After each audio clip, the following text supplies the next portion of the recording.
All right, hi 8th grade.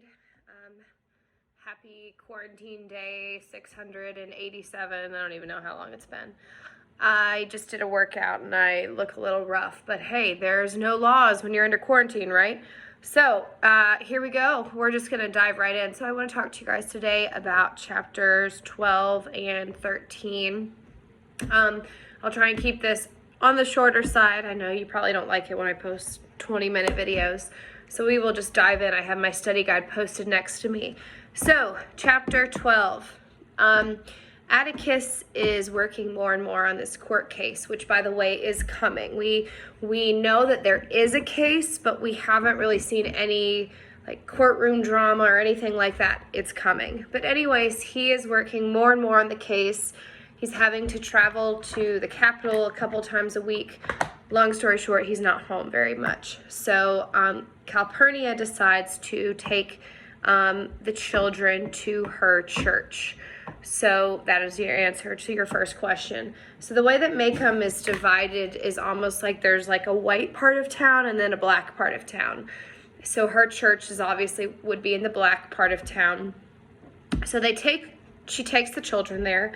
And there are a couple people who are kind of like, why are these white kids here? But by and large, they're incredibly welcomed in. They are welcomed just like anyone else would be. So the church is named the First Purchase.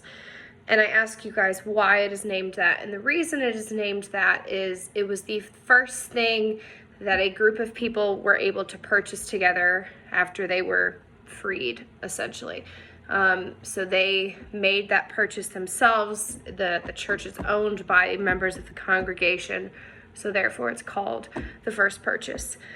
So they go and sit through a church service and sort of get a taste of Calpurnia's congregation. And they get little tidbits about Tom Robinson. Because remember, Tom Robinson is a member of Calpurnia's church, so they're going to kind of hear a little bit more about the story. So we find out just kind of through eavesdropping in this chapter that, and this is your answer number 3, that the crime that Tom has been charged with is he has been accused by the Yule family, dun-da-da, they are back in the picture, for rape. So remember the Yule family, we've seen them a few times, but they are that family, just really gross and not well respected. Remember, they had bugs crawling out of their hair and like just not a very great family. So that's question 3. He's been accused of rape. Question 4, why can't Helen Robinson work? Helen Robinson is his wife. They're a fairly young family. They have young children, don't have a whole lot of money saved up. Helen can't work. Tom is in jail, so obviously he's not working. Helen now can't work either. And I ask you guys, why can't she? And the reason being is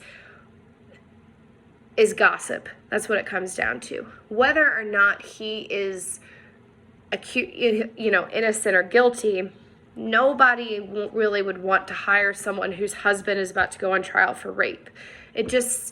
No one would want to put themselves in that situation. Keep in mind that everybody already assumes that he is guilty simply because he is black. So nobody would want to have that name of like, oh, well, I have the rapist's wife working for me. So she is not able to find work. Now, this next part is not on your study guide, but I really love this part. They're at this church and they recognize this family in need, and they pass around a collection basket for Helen Robinson and the Robinson family. And we can infer that this is a group of people who have literally zero money. Like they have enough to eat and that's about it. And maybe not even that much. Yet they are emptying out their pockets and giving to Helen because it's the right thing to do. So they're just an incredibly upstanding church community. So, sorry, I'm scrolling down. We find something else out about Calpurnia in this chapter. At the church, there are no hymnals or Bibles. You know, when you go to our church, on that pew in front, there's books and pamphlets and hymnals and all of that. They don't have that at the First Purchase Church, which the children find kind of odd because that's just something you're used to at church. And we find out that Calpurnia is one of the few members of the African American community who can read. Most cannot, but she can read. So it would just quite simply be a waste of money to purchase a bunch of hymnals that 99% of your congregation can't read. So they have somebody who will read a line and then the congregation repeats, and so that's how they sing songs. So Calpurnia can read. So most of this is a fairly short chapter. Most of this chapter is them at church.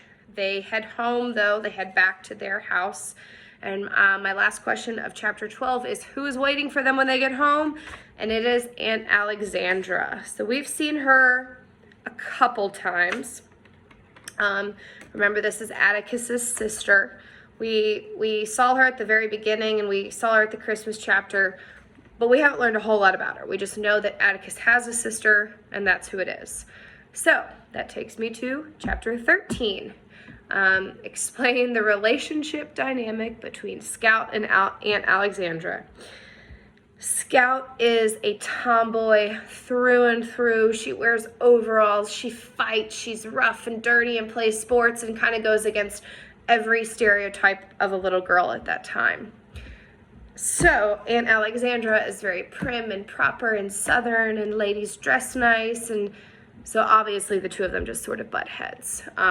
Scout just is very much a tomboy and kind of goes against those gender norms, and Alexandra and her just kind of don't see eye to eye. So the kids are kind of like, what are you doing here? And this is your answer to question 8. And Aunt Alexandra says that she has come to give a feminine influence. So this is sort of a dig towards Calpurnia, because she's basically saying oh, you don't have a mom here, so therefore you don't have a female adequately raising you, even though Calpurnia is probably standing right there. So she tells the children for a feminine influence. However, I ask you guys, well, what do you guys think the real reason she is there? And it's kind of a two-part answer. One, Atticus is very, very busy. He's preparing for this monumental court case, so he's just not going to be home a lot. And two, we already know that there are a lot of people in this community who think what Atticus is doing is wrong. So their what used to be really good name is sort of being dragged through the dirt. So Aunt Alexandra's there to maybe try and save the Finch name. So questions 9 and 10 get a little bit confusing. This is such a little random part of the book that I think is funny. Harper Lee, I think she just kind of put this in here to make you laugh. But Aunt Alexandra is the kind of person who's very quick to point out other people's flaws. She's very quick to recognize when other people are doing things wrong, but she's not quick to realize when she's wrong. So it's kind of ironic. And so she's very quick to judge other families for everything that they're doing differently or wrong or whatever. And Jim is like, we're not that good either. We have things in our family that aren't that great. And so that brings me to question 10, which is, we find out, and I have it in front of me. I always have to come back. If you have the purple book that I gave you all, it's on page 132. But we find out that they have this cousin, and his name was Joshua S. St. Clair. And he must be sort of like a distant cousin, because this is the one and only time he's mentioned. But anyways, Aunt Alexandra's going on and on about, all these families, they're doing it wrong. She's being very judgmental. And Jim is like, what about our cousin Joshua? And Aunt Alexandra was like, who told you about him? Like it was like this secret that the kids weren't supposed to know.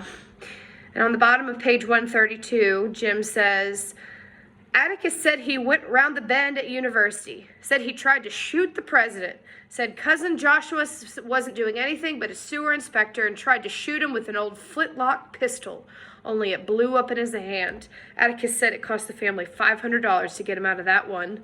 Aunt Alexandra was standing stiff as a stork. That's all, she said. So long story short is basically they had this cousin who kind of lost his mind and tried to shoot the president.